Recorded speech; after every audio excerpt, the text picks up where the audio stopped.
14 सितंबर 2022 को हिंदी दिवस मनाया जाता है। कैरियर विभाग वेरावल ने एक प्रयास किया है कि आज एक हिंदी दिवस के अवसर पर हिंदी में संगोष्ठी का आयोजन किया जाए। हमारे एक अजीज कर्मचारी हैं जो होनहार हैं, हिंदी में अपना कार्य करते हैं और हिंदी में कविताओं का लेखन भी करते हैं। तो आज हमने प्रयास किया है कि उनसे हम लाभान्वित हों। मैं श्री योगेंद्र गौतम को निवेदन करूँगा कि वे अपनी कविताओं का पाठ करें। धन्यवाद। जय हिंद साथियों, मैं योगेंद्र कुमार गौतम आज 14 सितंबर 2022 को 73वें हिंदी दिवस के उपलक्ष्य में एक कविता लेकर प्रस्तुत हुआ हूँ, जो माँ के ऊपर लिखी गई है। मैं दूर हुआ जब से तुमसे, दिल की धड़कन है थमी हुई, मन भारी भारी सा है, हर ओर उदासी रमी हुई। माँ का आंचल भी छूट गया मनहूस तरक्की के खातिर, लेकिन माँ की थी दुआ यही बेटों की खुशियों के खातिर।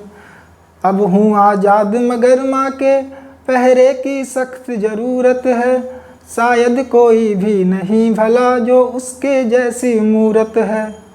दिल के पहलू में वो आए मजबूर हुए कुछ अरसों से, अब सुबह देर से भले उठें ना टोके कोई बरसों से।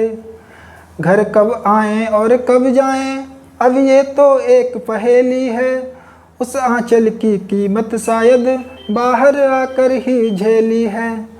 सुबह चाय की चुस्की से वो दिन ऐसे ढल जाता था, स्नेह और ममता के मिश्रण के अमृत का प्याला था। माँ का ना कोई धर्म हुआ, माँ की ना कोई जाति हुई, हर मौसम हर पतझड़ में बस ममता की बरसात हुई।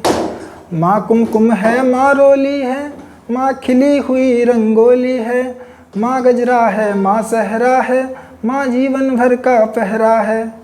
माँ की रोटी का स्वाद भला अब दूर दिखाई देता है, उसकी चूड़ी की एक खनक में स्वर्ग दिखाई देता है। ऐसा करना वैसा करना ये तो बस एक तराना था, वो समझ मुझे कैसे आता वह तो उसका समझाना था। गाँवों और गली मोहल्लों के घर घर की यही कहानी है, माँ की ममता की अनुभूति की दुनिया भूखी दीवानी है। अपने जीवन की सिद्धि का तुमको सरताज बताता हूँ, मैं आज सभी माताओं के चरणों में शीश नवाता हूँ। धन्यवाद। योगेंद्र, माँ के अपनी भावनाओं को व्यक्त करने के लिए बहुत बहुत धन्यवाद। मैं अब विजय को कहूँगा कि, और सबसे आश्चर्यजनक बात है कि कई लोगों को हम हिंदी बोलते हैं लेकिन वर्णमाला पता नहीं होती है। मैं चाहता हूं कि विजय जो है हमारा एक साथी कर्मचारी है, वर्णमाला बोल के बताएगा। क ख ग घ अड़ च छ ज झ य ट ठ ड ढ ण त थ द ध न क ख ब भ म य र ल व स स ह अक्षत्रज्ञ। विजय, हमारी पुरानी यादों को ताज़ा करने के लिए बहुत बहुत धन्यवाद। इस उपलक्ष्य में मैं भी एक अपनी कविता को सुनाना चाहता हूँ, आशा है आपको पसंद आएगी। मेरी कविता का शीर्षक है और मैं जी गया। जीवन का डगर कठिन था, आपकी दुआओं का मरहम था।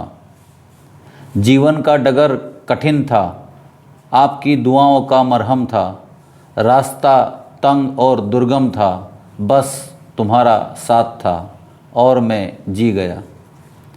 कोई ऐब नहीं आए मुझ में, कोई ऐब नहीं आए मुझ में, नापे गए रास्तों का असर था।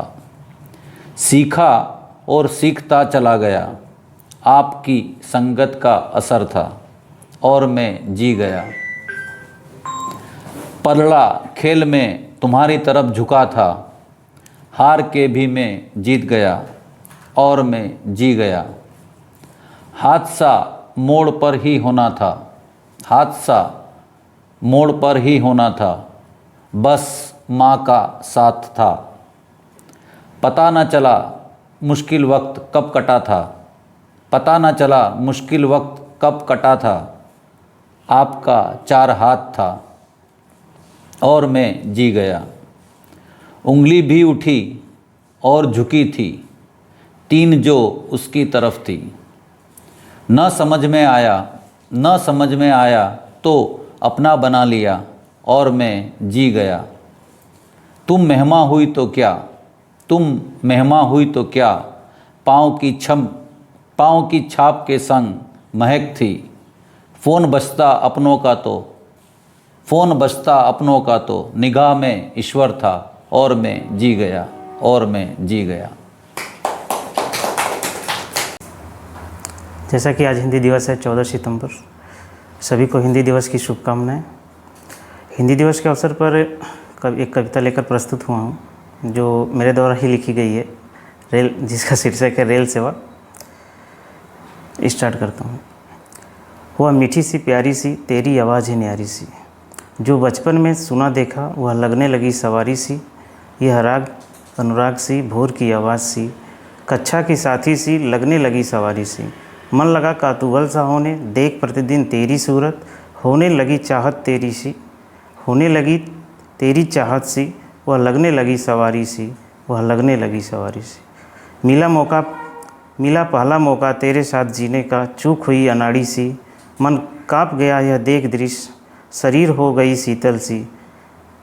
मिला मौका जब पुनः एक बार, मन में लगी खूब अगार, जान लगा के चिपक गई वह करने लगी सवारी सी, वह लगने लगी सवारी सी, वह लगने लगी सवारी सी। धन्यवाद।